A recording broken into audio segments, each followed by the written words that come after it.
गंगानगर में सुमन अपने बेटे योगेश, बहू मीना और बेटी शीला के साथ रहा करती थी।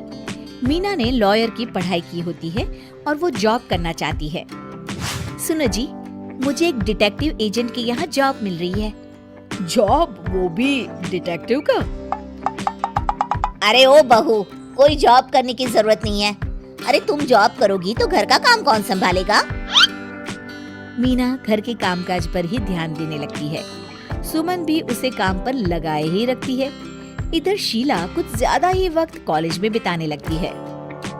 अरे इतनी रात हो गई, कहाँ थी तुम बेटा अब तक? फोन भी नहीं लग रहा था तुम्हारा। माँ, वो हमारी एक्स्ट्रा क्लासेस चल रही है ना, और फोन की ना बैटरी खत्म हो गई थी। अरे तो किसी और के फोन से इन्फॉर्म कर देती माँ, और मुझे कितनी चिंता हो रही थी। धीरे धीरे शीला रोज ही देरी से घर आने लगती है। कभी पढ़ाई का बहाना बनाती तो कभी कुछ और। देखो शीला, इस तरह चला तो मैं तुम्हारा कॉलेज बंद करवा दूंगा। ऐसा मत बोलिए ना, मैं समझाती हूँ इसको। मीना शीला को समझाने की कोशिश करती है, मगर वो उल्टा उसे ही झाड़ देती है। शीला, इस तरह घर रोज लेट आना अच्छी बात नहीं है। मुझे मत सिखाओ, बहू हो तो बहू के जैसे रहो। अरे मगर मैं तुम्हारी भलाई के लिए बोल रही हूँ ना शीला। दाल में कुछ तो काला है, मुझे पता लगाना पड़ेगा। मीना अपना डिटेक्टिव वाला दिमाग लगाने लगती है।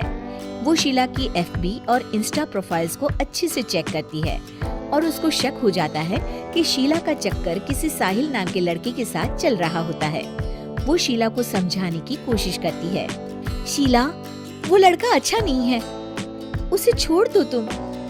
मेरे मामले में ज्यादा घुसने की कोशिश मत करो। वैसे भी मैं उसको भैया और माँ से मिलाने ही वाली थी। हाँ। थोड़े दिन बाद शीला का BF साहिल अपने पिता के साथ उसका हाथ मांगने आ जाता है। मैं शीला से बहुत प्यार करता हूँ और उससे शादी करना चाहता हूँ। जी, मेरा बेटा और शीला एक दूसरे को अच्छे से जानते हैं। मेरा बेटा बहुत ही जल्द दुबई काम के लिए जाने वाला है। दुबई? हाँ, मेरी नौकरी लग गई है वहाँ।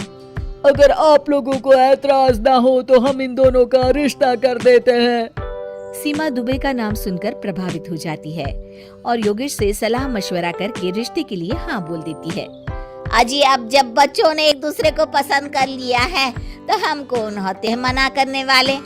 आप तो उसके दुबई जाने से पहले ही शादी तय कर दीजिए। हे भगवान, क्या हो रहा है ये सब? बस दुबई का नाम सुनते ही माँ जी उनकी बातों में आ गई। मुझे ही कुछ करना पड़ेगा। अब सुनिए जी, आपको नहीं लगता माँ जी ने रिश्ता तय करने में जल्दबाजी कर दी है? हाँ, सो तो है। बस मुझे तो ये लग रहा है कि हमें पहले लड़के और उसके परिवार की अच्छे से जांच पड़ताल करनी चाहिए। तुम माँ के फैसले पर शक कर रही हो मीना? नहीं जी, मेरा वो मतलब नहीं था। तो और क्या मतलब था? चुपचाप अपने काम पर ध्यान दो और घर की मुखिया बनने की कोशिश मत करो। हे भगवान, ये ऐसे नहीं मानेंगे, मुझे ही कुछ करना होगा। मीना अपना डिटेक्टिव माइंड लगाती है और साहिल और उसके परिवार के बारे में पूरी तरह से जांच पड़ताल करती है। तभी साहिल के पापा उनके घर कॉल करते हैं। जी, वो साहिल की दुबई जाने की टिकट करवा रहा था। अगर आप हाँ बोले तो शादी होते ही शीला भी उसके साथ ही दुबई चली जाएगी। अरे नेकी और पूछ जरूर करवा दीजिए। ठीक है। वो ना थोड़े पैसों की कमी पड़ रही थी।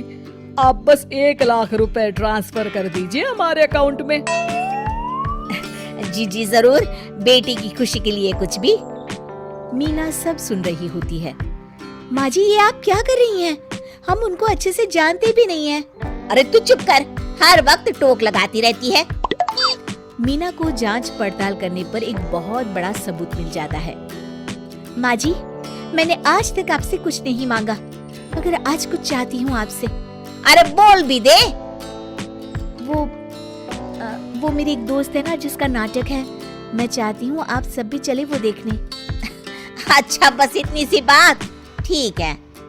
और अगले दिन शाम को सब तैयार होकर नाटक देखने जाते हैं। स्टेज से पर्दा उठता है और सभी देखकर हैरान हो जाते हैं कि स्टेज पर कोई और नहीं बल्कि साहिल और उसके पापा ही होते हैं। अरे साहिल यहाँ कैसे? माँ जी, वो साहिल नहीं मयंक है और उसके साथ उसके पापा नहीं बल्कि सह कलाकार सिद्धार्थ है, जिसे वो अपना पापा बनाकर हमारे घर ले आया था और वो नाटक कंपनी में ही काम करता है। वो साहिल बनकर आपको चीट कर रहा था। हे भगवान, अरे ये सब क्या है? माँ जी, इतने दिनों से दोनों का पता लगा रही थी मैं, तब मुझे इन सब बातों का पता चला। हमें माफ कर दो मीना, हमने हमेशा ही तुम्हारी बातों पर ध्यान नहीं दिया और तुमको नीचा दिखाया। आई एम सॉरी भाभी। हाँ बहू, आज तुमने मेरी बेटी की जिंदगी बचाई है। तुम तो सच में डिटेक्टिव हो, डिटेक्टिव। ऐसा मत बोलिए माँ जी। अरे नहीं बेटा, हम लोग हमेशा बेटी और बहू में अंतर करते थे, मगर अब से ऐसा नहीं होगा। अब से तू अपने पसंद की जॉब करेगी और एक डिटेक्टिव बनेगी, हमारी बहू जेम्स बॉन्ड।